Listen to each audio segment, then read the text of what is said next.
Hallo, mein Lovely. Ich hoffe, es geht dir gut. Ich weiß, es ist schon wieder lange her, dass wir uns gesehen haben. Aber es ist, wie es ist, ne? Verrückte Zeitqualität. Und ich habe das Gefühl, es wird immer verrückter.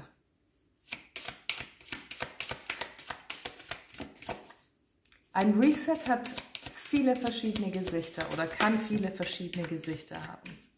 Naja, gucken wir jetzt einfach mal. Ich habe für die heutige Legung keine explizite Frage. Wir holen uns einfach Energien ab und starten mit dem Hund.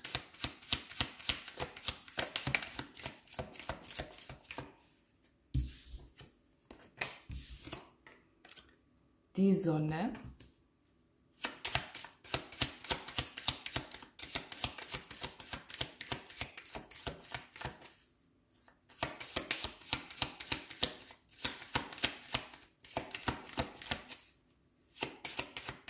Okay, gut.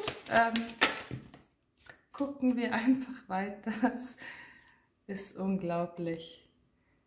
Die Sterne, die Blumen. Warum? Du kennst es wahrscheinlich jetzt schon aus meinen Videos, aber es ist wirklich der Hammer. Jetzt gerade sitze ich hier und nehme mein Video auf und ich bekomme einen Anruf. Also, okay.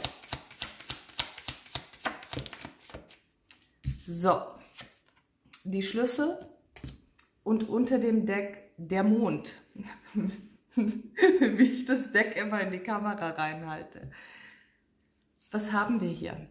Wir haben hier eine Verbindung mit einer männlichen Energie, eine sehr enge, eine warme Verbindung, eine loyale Verbindung, geborgen, vertrauensvoll. Ich habe das Gefühl, du baust dir gerade mit jemandem eine Zukunft auf, eine wundervolle Zukunft. Also ich muss das mal kurz am Rande betonen, das sind sehr, sehr schöne Energien.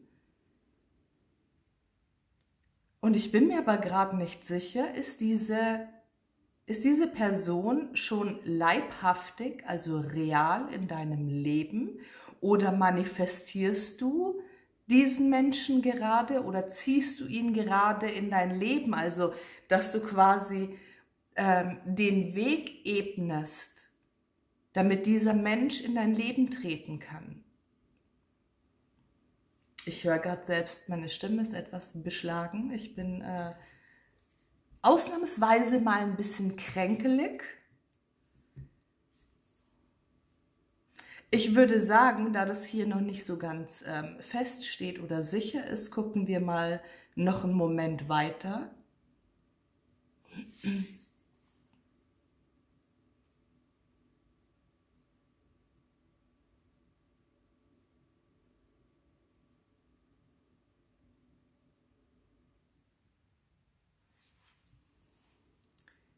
Das ist Hexerei. Das fühlt sich an wie, ja, es ist magisch.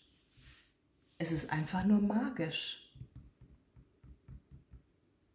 Welches wundervolle Tarotdeck nehmen wir dazu?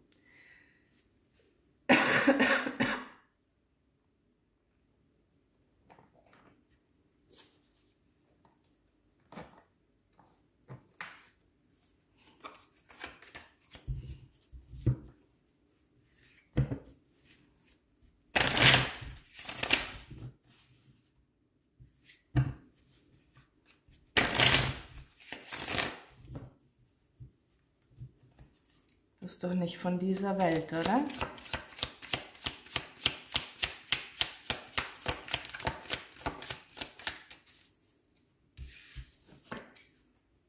Acht der Münzen für den Hund.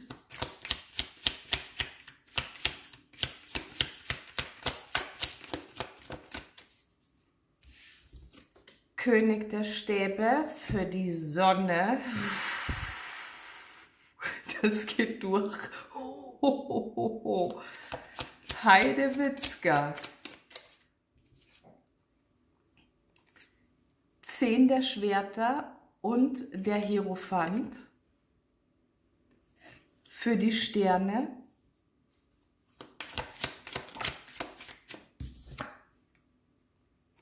Zehn der Münzen für die Blumen.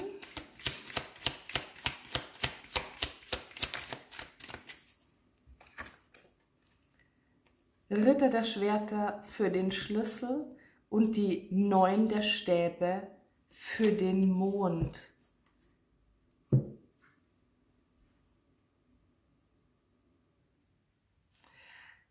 Also was auch immer hier geschieht, wem auch immer du hier jetzt begegnet bist oder begegnen wirst, diese eine spezielle Person, das ist der Hammer. Das ist ein neues Leben, eine neue Art von Verbindung. Es ist eine brutale Weiterentwicklung zu dem oder zu den Verbindungen, die du vorher hattest, die du vorher erlebt hast. Es ist was Tiefes, es ist was Intensives, es ist was... Stell dir vor, das Gefühl, wenn eine Knospe sich öffnet, wenn eine Blume erblüht und das quasi im Schnelldurchlauf, das ist die Energie von diesem Menschen, was er in dein Leben bringt, was ihr gemeinsam kreiert.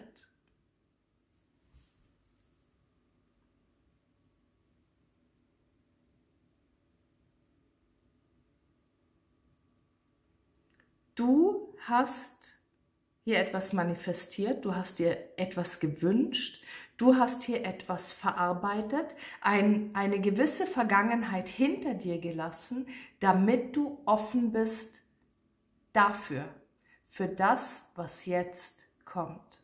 Es kommt nämlich eine große, warme, kräftige, starke, männliche Energie.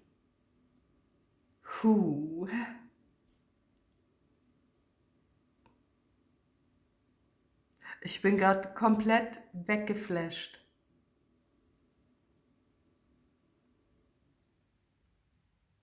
Das Vorhergesehene in Verbindung mit dem, was du selbst kreieren kannst oder konntest. Ein König, der in dein Leben gezogen wird, magisch, auf eine magische Art und Weise, um dich auf dem Weg in die Fülle zu begleiten.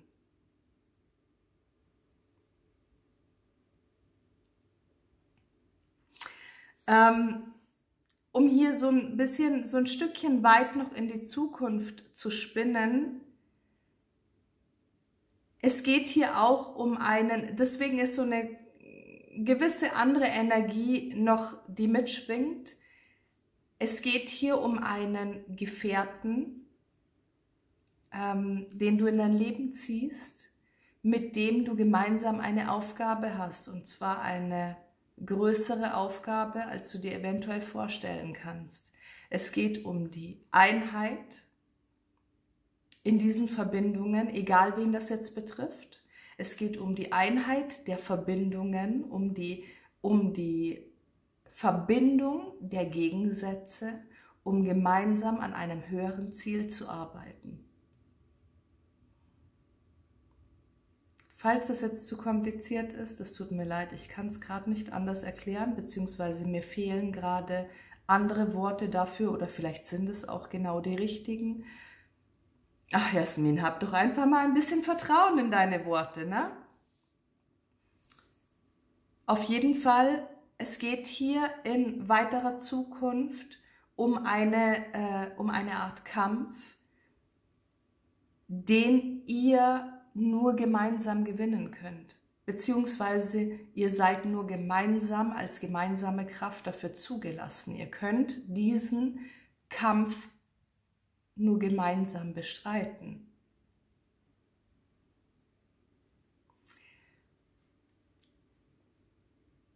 Was was ist hier noch mit drin? Jetzt muss ich tatsächlich kurz überlegen, welche Karten das überhaupt ausdrücken könnten.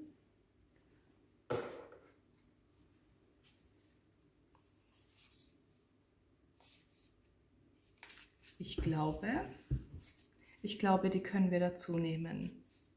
Schauen wir einfach mal. Eine neue Richtung, die vorgegeben ist, um etwas Altes endgültig auszulöschen. Etwas Altes, etwas Dunkles, etwas Schatten bzw. Schemenhaftes.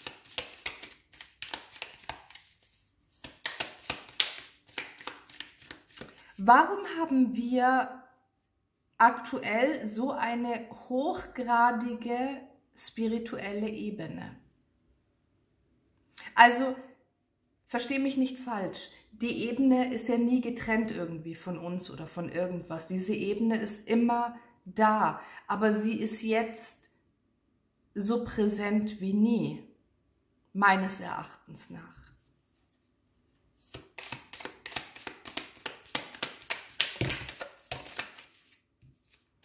So.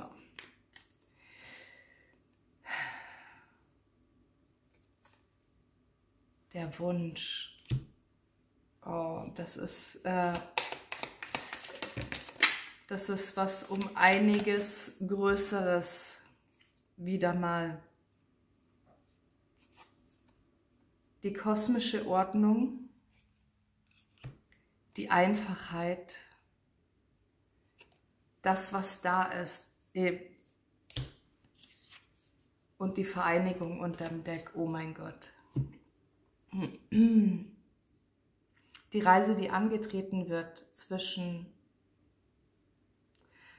den Seelenpaaren. Okay, es betrifft eine gewisse Gruppe an Menschen, die dazu bestimmt sind, sich zu finden und diesen Weg gemeinsam zu beschreiten. Es ist ein spezieller Weg, es ist ein spezieller Gang. Okay, ich brauche kurz Unterstützung, bitteschön, weil ich glaube, es ist wichtig, dafür die richtigen Worte zu wählen. Es gibt gewisse, also jeder Mensch hat ja irgendwo seine Aufgabe, jeder Mensch hat irgendwo eine gewisse Berufung. Die einen sind dafür zuständig, die anderen dafür zuständig. Natürlich ist das jetzt auch irgendwo wieder eine Glaubensgeschichte, ja, also woran glaubt man im spirituellen Sinne, ja, was ist da Sache? Und das, was wir hier haben, dieses Seelenpärchen, das sich hier zeigt, das sich hier findet, ist dazu bestimmt, in den Krieg zu ziehen. Wie ich vorhin schon gesagt habe, einen Kampf zu beschreiten. Gemeinsam, denn es funktioniert nur gemeinsam und es sind viele verschiedene Seelenpaare, die dazu bestimmt sind, diesen Weg zu gehen und sich gegen eine irdische kollektive Energie zu stellen, sich zu behaupten. Das ist die Geburt der Kriegerpaare. Ja, ich habe gesagt, das hat es in sich. Die Vereinigung der Kriegerpaare, um eine gewisse kosmische Ordnung wiederherzustellen. Eine Art von Reset, die schon lange notwendig bzw. schon lange überfällig ist, die auch irgendwo sich schon lange angekündigt hat und teilweise auch schon am Laufen ist. Aber ich habe das Gefühl, dass sich genau jetzt eine große Ansammlung an Seelenpärchen findet. Und es spielt hierbei auch jetzt gar keine Rolle, ob das eine neue Person ist, die in dein Leben tritt, oder ob eine alte Verbindung wieder erneuert wird.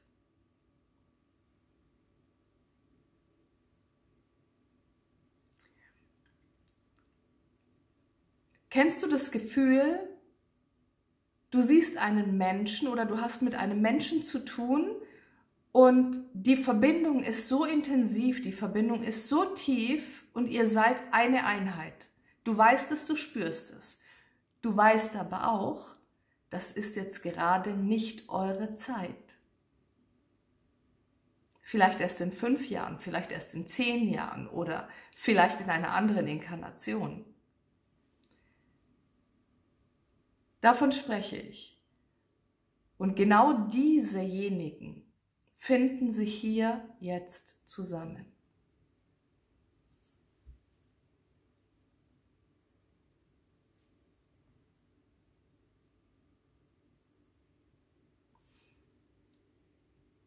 Was ist zu tun? Was ist zu tun?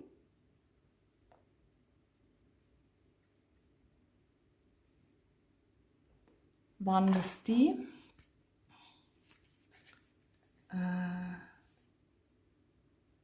Oh, ich glaube, wir nehmen einfach beide. Ja, wir nehmen beide Kartendecks, weil ich glaube, die haben beide etwas zu sagen. Ja, wir spielen hier einfach ein bisschen. Wir spielen und lesen die Energien. So, warte. War das das andere? Ja.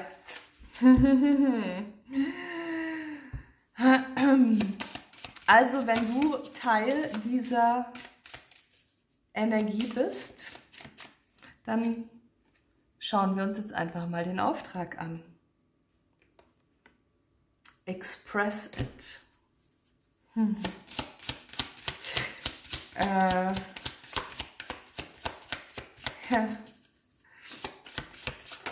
Schauen wir mal.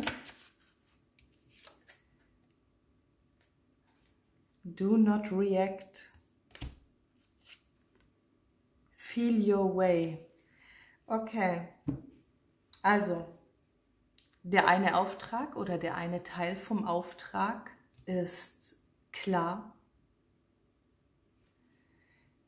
Erkenne dich und drücke dich aus. Aber in einer bestimmten Form beziehungsweise in einer bestimmten Art und Weise. Klär niemanden darüber auf. Sei du in deinem Auftrag, ohne aber irgendwem Rechenschaft abzulegen oder irgendwen beeinflussen zu wollen oder irgendwen zu irgendwas überzeugen zu wollen. Nee, es war jetzt nicht ganz korrekt. Egal. Folge voll und ganz deiner Intuition. Lass dich führen, lass dich leiten und komm der Natur, also der Natur, so nahe wie noch nie.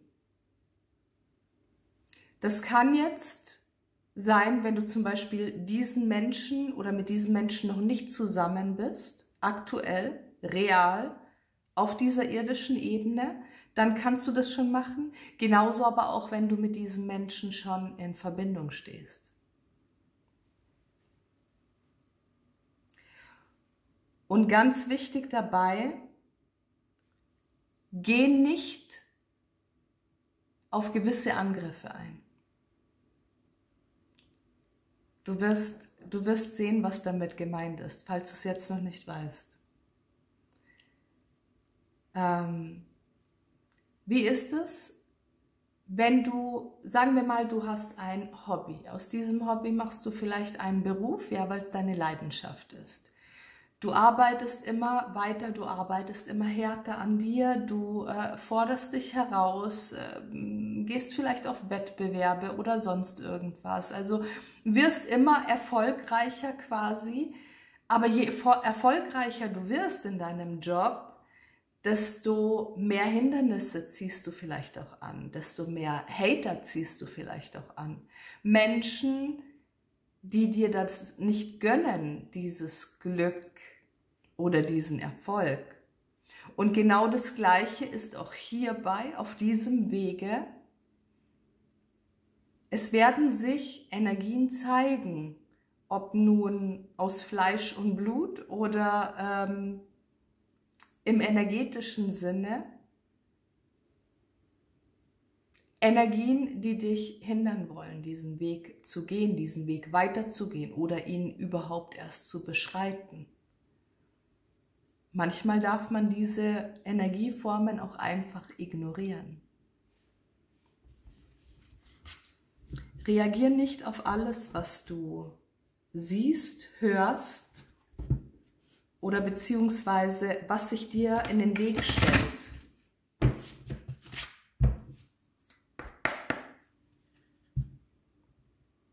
Bleib in deiner Intuition.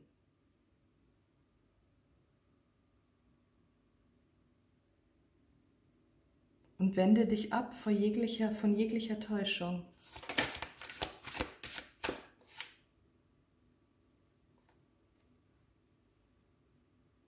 Whispers.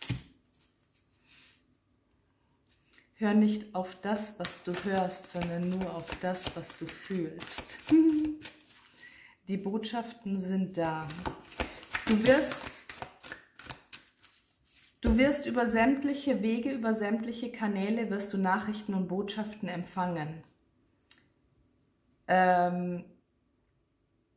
Thema Zahlencodes, egal welche Formen, also entweder Zwillingszahlen auf Nummernschildern, Uhrzeiten, weiß ich nicht, du bist irgendwo Hausnummer oder sowas, ja. Und oder, also kann natürlich auch eine Kombination daraus sein, spezielle Zahlencodes, die nur für dich bestimmt sind. Also jeder hat da so seine eigenen Zahlenkombinationen, meinetwegen 546 oder so oder 3843, was auch immer es ist, die habe ich mir jetzt gerade nur aus den Fingern gesaugt. Ja? Also achte da bitte speziell drauf. Also das ist das, was die Erfahrung, die ich aktuell mache, beziehungsweise in den letzten Wochen und Monaten, das mit diesen Zahlencodes ist wieder extrem. Das zieht sich komplett durch. Visualisierungen.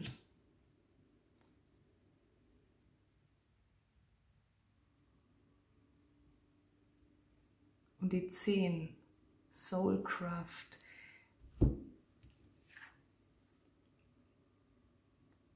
Apropos Zahlen. Ich muss ganz kurz hier überfliegen, was wir hier für Zahlen liegen haben. Ist nämlich auch ein bisschen auffällig. Also die 18 bzw. die 9, die 31/4, die 16/7, die 9, die 33/6, die 32, die 5, dann haben wir die 8 der Münzen, die 10 der Schwerter, die 5 der Hierophant, die 10 der Scheiben, die 9 der Stäbe. Dann haben wir hier die 10, die 12 oder die 3 und die 17 bzw. die 8. Und wenn du jetzt Lust und Zeit hast, gehst du einfach mal die Zahlen in der Numerologie durch und schaust, was sie für dich für Botschaften bereithalten. Also, nochmal zurück hier. Achte bitte auf die Zeichen, achte auf die Botschaften, achte auf deine Visionen, deine Träume Und es können hier komplett random, auch tagsüber, du bist unterm Arbeiten, unterm Autofahren, beim Abwaschen oder beim Wäsche zusammenlegen oder beim Reifenwechseln, es spielt keine Rolle. In irgendwelchen random, zufälligen Situationen kann es sein, dass du plötzlich Dinge riechst, also Gerüche riechst, Dinge hörst, oder vielleicht auch einen Geschmack plötzlich im Mund hast, Bilder oder Videos siehst vor deinem inneren Auge, wo du dir denkst so, was war das? Das wird sich häufen. Das wird stärker werden noch in den nächsten Wochen, Monaten.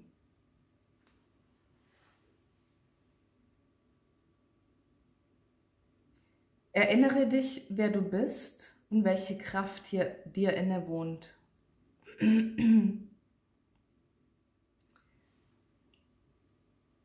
Okay. Lovely. Ich sage erstmal Dankeschön bis hierher fürs mit dabei sein. Ja, wir werden sicherlich auch irgendwann mal wieder normale Readings machen, aber das, was wichtig ist, möchte ausgesprochen werden und alles andere ist gerade zweitrangig. Deswegen lassen wir das hier jetzt wirken. Es ist gesagt, was gesagt werden musste. Und wir sehen uns beim nächsten Mal. Ciao, ciao.